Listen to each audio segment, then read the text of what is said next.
Ha! Good morning, everybody. Good gracious of Gertie. This is why we do what we do. When these types of machines come in here, it just makes it all worthwhile. This is an absolute beauty that I believe was brought in on Saturday. And if you don't like this bike, I think you're just a fucking weirdo.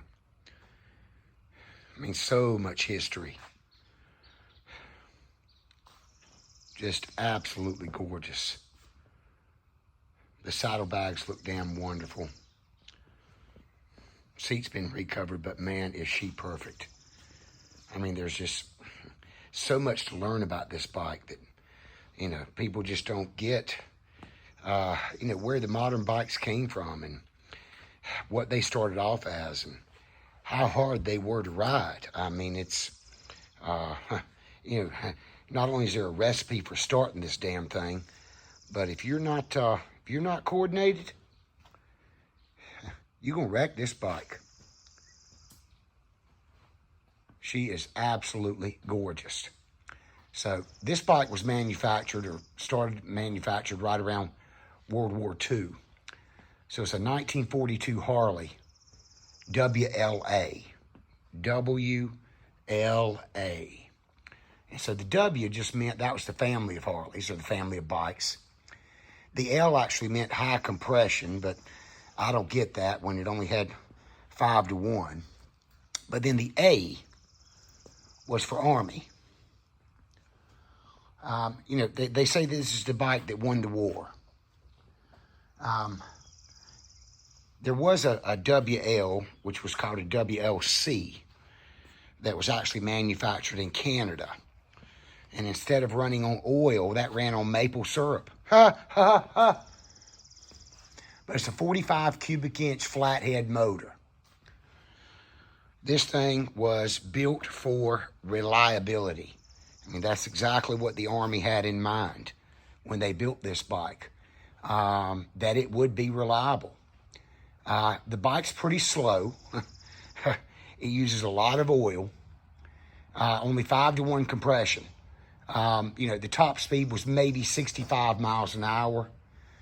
Got a badass Springer front end. And it wasn't really used for combat. It was mainly escorts and, scouting, riding around, delivering documents, whatever they had to do back in World War II. And, most of these bikes ended up in Russia after the war. They were very cheap. Apparently you could buy them in the damn crate for, $125. And even back then, that wasn't a hell of a lot of money. But because most of them ended up in Russia, today that's still where the majority of the aftermarket or new old stock parts, I'm not sure what's available, they actually still come from Russia. This bike, again, if you're not coordinated, number one, you can't start it. I thought my old Ironhead was a little complicated, but in no way anything compared to this one right here. I'm going to call the controls crazy. But let me walk you around the bike real quick.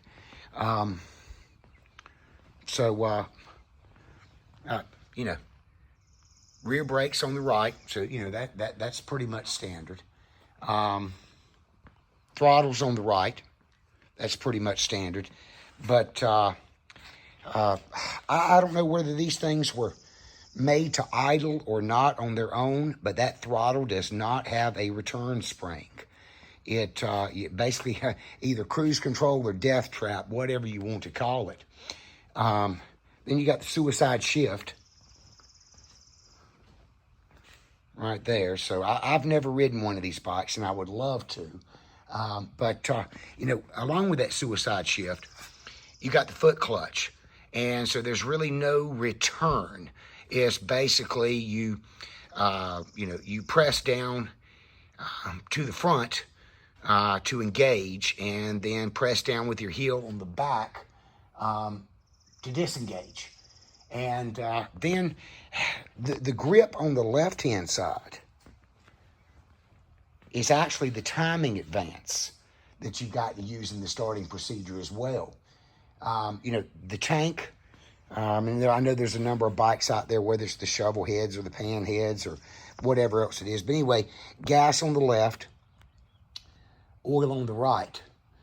And so from what I understand, because I've never started one of these bikes myself, from what I understand, number one, you've got to get the bike in neutral.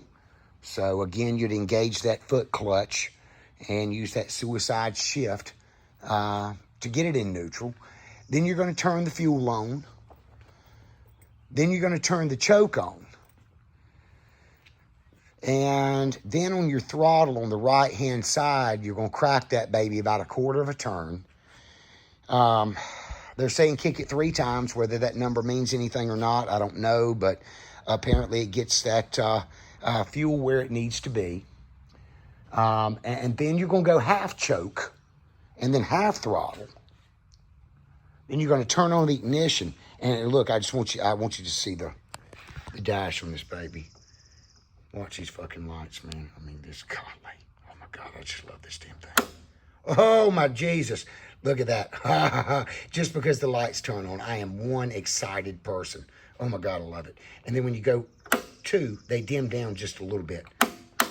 But, oh, my gosh, what a gorgeous, look at that.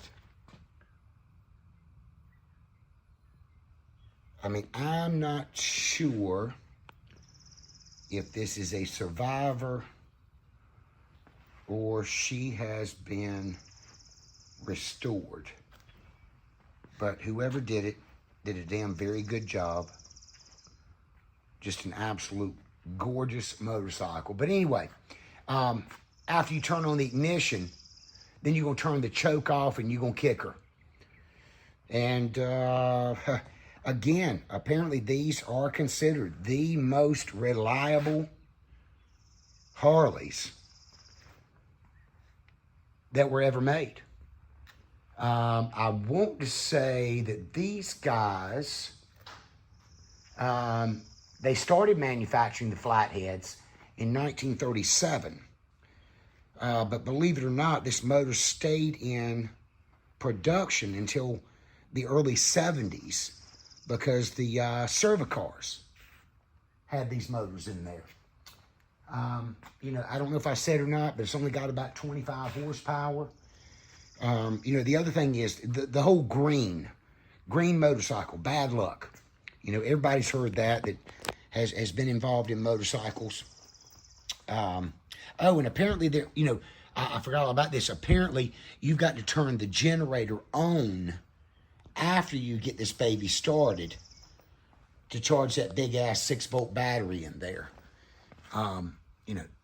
You can see it sitting in there just a little bit right there. And then where was the damn coil at? Yeah. Look at that big baby. And I know that, a lot of this stuff is remanufactured. But again, back to the green. So there's a bunch of different stories out there, but I think the one that sticks the hardest and makes the most sense is that the reason you didn't want a green bike was because it was an army bike and you'd get shot. But also the other reason is a lot of people, when these guys were going up for sale so cheap after the war, that if they knew the bike had been green, they felt like it had basically been molested, tore up, rode hard, put up wet, whatever else. So from what I understand, that's the majority of where this whole green motorcycle is bad luck. But look, I want to show you this. So again, on your left grip, he's got painter's tape on here right now, but let me try and do this. But there's the timing advance.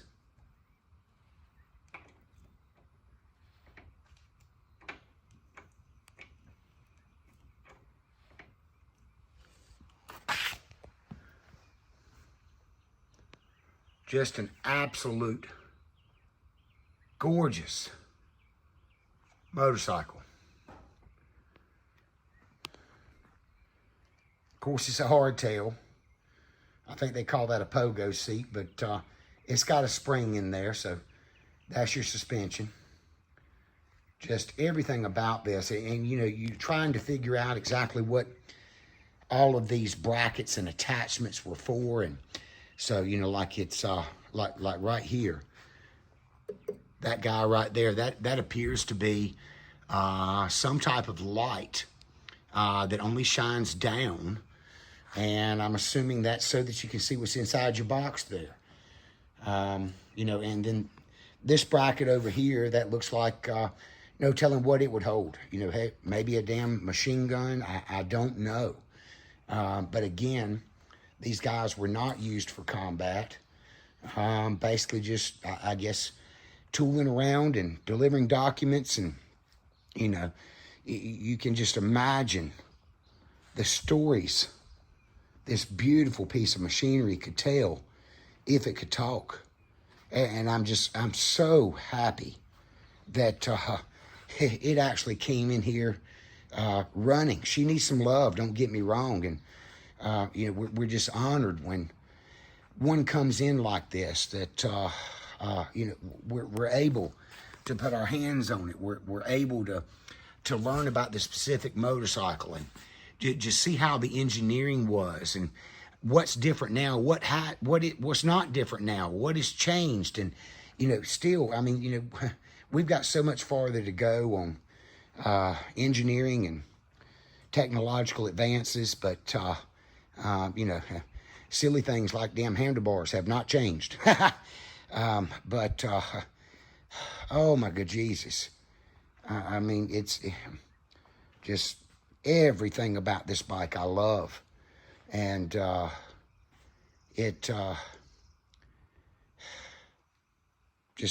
breathtaking. I mean, it really is. It really is. And so you can just imagine what one of these bikes could look like with a custom paint job. You know, I'm not saying I'm against the Army look at all. I love the old olive drab. You know, my old man was in the Army. And thank you to all the soldiers out there that have allowed me to be an American and live life like I want to and have choices and just you know, be blessed to be in this country and have the opportunity to play around with luxuries like this. But guys, I'm going to tell you what. If you don't love this beauty, there's something wrong with you. Something is wrong with you.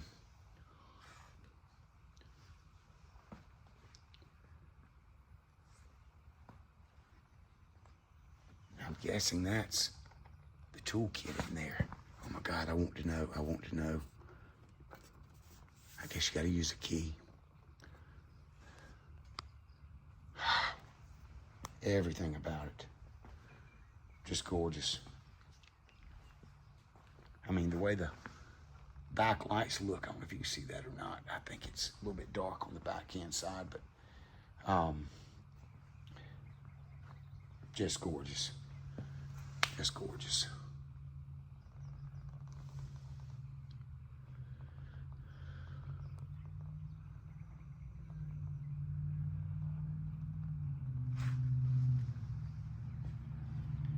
Don't hide them. Ride them, people.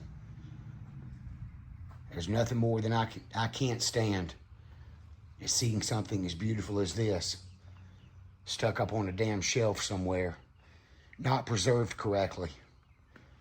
People are thinking that they've done everything they need to do to let it sit up for years and years and years, and they couldn't be more wrong. If you don't put them up correctly, that rust is just going to eat them away. Oh, just makes my heart feel good on Sunday morning. Thank you, Jesus, for allowing me to be here and just see this piece of history.